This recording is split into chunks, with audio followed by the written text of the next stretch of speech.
We'll come along to St Mark's. It's a story now that has gone international as such, like I say, off Ireland, because newspapers in the UK are picking up, and I think this story could end up even bigger.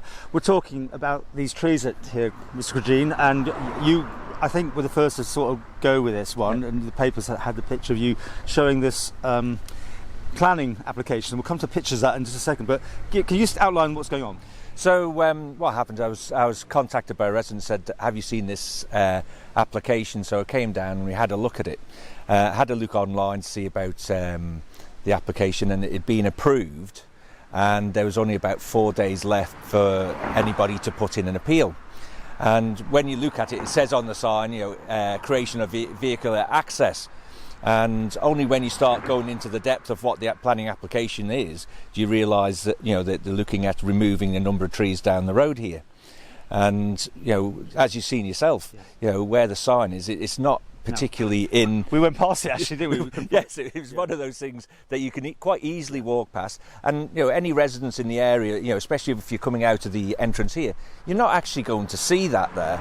And when you'd be pulling back in there again, you're not going to see it because you're going to be watching for traffic. I should point out, I'm guessing that's quite legal to do that. That's why this is coming up again, isn't it, about how to display these signs? Yes, and what it says in the legislation is it has to be easily visible from the public, and I think there's part of it saying that it's not easily obscured by anything. But as you can see from there, that there was an original planning application, then it was amended. So what happens is they then put this green amended notice on it. Right. So it's now even more. Not even yellow anymore. No. So it's now blended into the area there. And I think one of the issues is if it would have said on there, and the neighbours and whatever would have been advised that we're going to remove these trees and this is part of it. But you just think it's an access. But the other one is they're creating another access on the other side of the road into the field in front of us here. Oh, so they're going to lose trees on both sides? Yes. And how many again are likely to go if it goes through? I think there's sort of 20 plus. Which will then destroy the sort of overall look of this particular feature. So you've got the canopy effect all the way down through here, and it's going to affect that. Well, I mean, Miss Perkins came out quite quickly from planning, didn't say this is all okay, and then we've got Mr. Boot saying maybe not, but wouldn't that have all had to be signed off by Mr. Boot? No, because it went to the planning committee. Yeah. That's through the planning committee. It's only if it would have gone to an appeal and an appeal inspector would have been called in, then that's when it would go off to Minister Boot.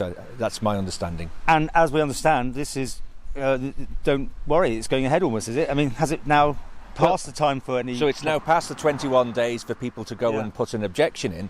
Now, the only thing that can be done now is possibly to put in a petition of dolience. But that costs a number of thousands of pounds for somebody to do. Too late to go up Tynwald Hill then? Well, that's only a redress of grievance on that, so you'd have a committee, but you'd have to take this to court, because if it's not taken to court or there's not something done regarding this urgently, what might happen is, I think the concern for a lot of people is they could just come down here now that they've got the 21 days over and start cutting the trees down. I mean, some of the elms do look worse around, and we've all known the problems with the elm. I mean, that's what's been cited here, that there is some trouble. But from what I understand, it's not like a Dutch elm disease. I don't understand. I think it may be, some of them may be a bit old. Right. But there's others that are in good health, and of course you've also got the bats that come through here. So this is a big bat corridor.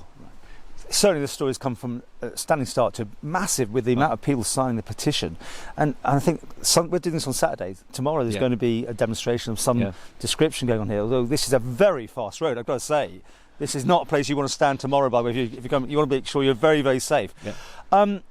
This isn't going to happen, I don't think. What do you think? I hope sense will be seen on this, that there will be some sort of leeway in there. As it's been publicised, there's another entrance to the farm out through the back, so you just wonder, well, what's wrong with that access? And why is there need for another access on this side of the road? So back to the planning thing, it didn't touch anybody in the sense of going like, oh, maybe there's, like what you just said there's another entrance. It just has gone through the knot, has it? So what's happened is it went out to the local authorities and interested parties, and they've gone, well, okay, they've looked at it. So in one way, it goes to highways and says, does this visibility comply with the regulations? And because it is such a fast road, I guess you do. That's why they're saying they need semi-down, is it, to give themselves plenty of vision? But one of the issues that you've got there is that you've still got other properties up here that will still be accessing from across here, so it's not taking all the traffic off there. And also, why do you need such a big access into this field here? It's a double width access. Well, I think there's going to be people probably chain themselves to these trees from all accounts. I mean, there's all sorts going on online. I mean, this is going to play out, as I've already said at the beginning, as an international sort of event. This is not necessarily what the Isle of Man wants to be known as, with all their biosphere and that sort of thing. It's not, and I think one of the things is that we're going to have to do something about how these notices are actually displayed in future. And I've had a couple of people come on to me and saying, oh well, something similar happened to me, that somebody's gone and put a planning application and they've put it on the boundary of their property and then parked their car in front of it, or there's been. I think one was, it was put on a garage door, so it was put on the garage door, and then part of the time it was actually obscured because the door was lifted. And I think we may have to look at other ways of actually making sure that people are notified. But in rural areas, how many people are going to be actually walking down this road who are going to notice it? Yeah. Now, it may be different in a built-up area where people are just walking past the properties and they'll see it.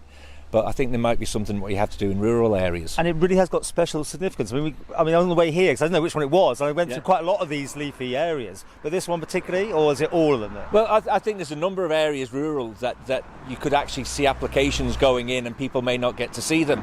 But you've got a lovely day here, and when you've got this canopy, and especially when you're looking from St Mark's down here, and they go and say, well, we're going to plant 100 trees.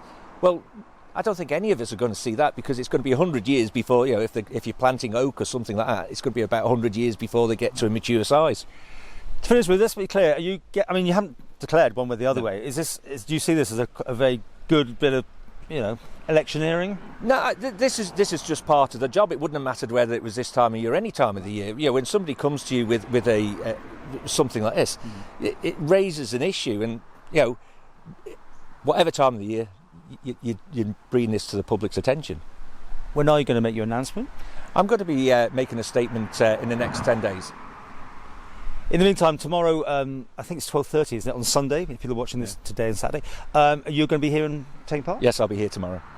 And what are you expecting to happen tomorrow, do you know? Well, I don't know. I'm going to turn up to see what happens. Hopefully it'll be a peaceful sort of protest to say, this is a concern of people, that we're losing some of this diversity in our rural areas.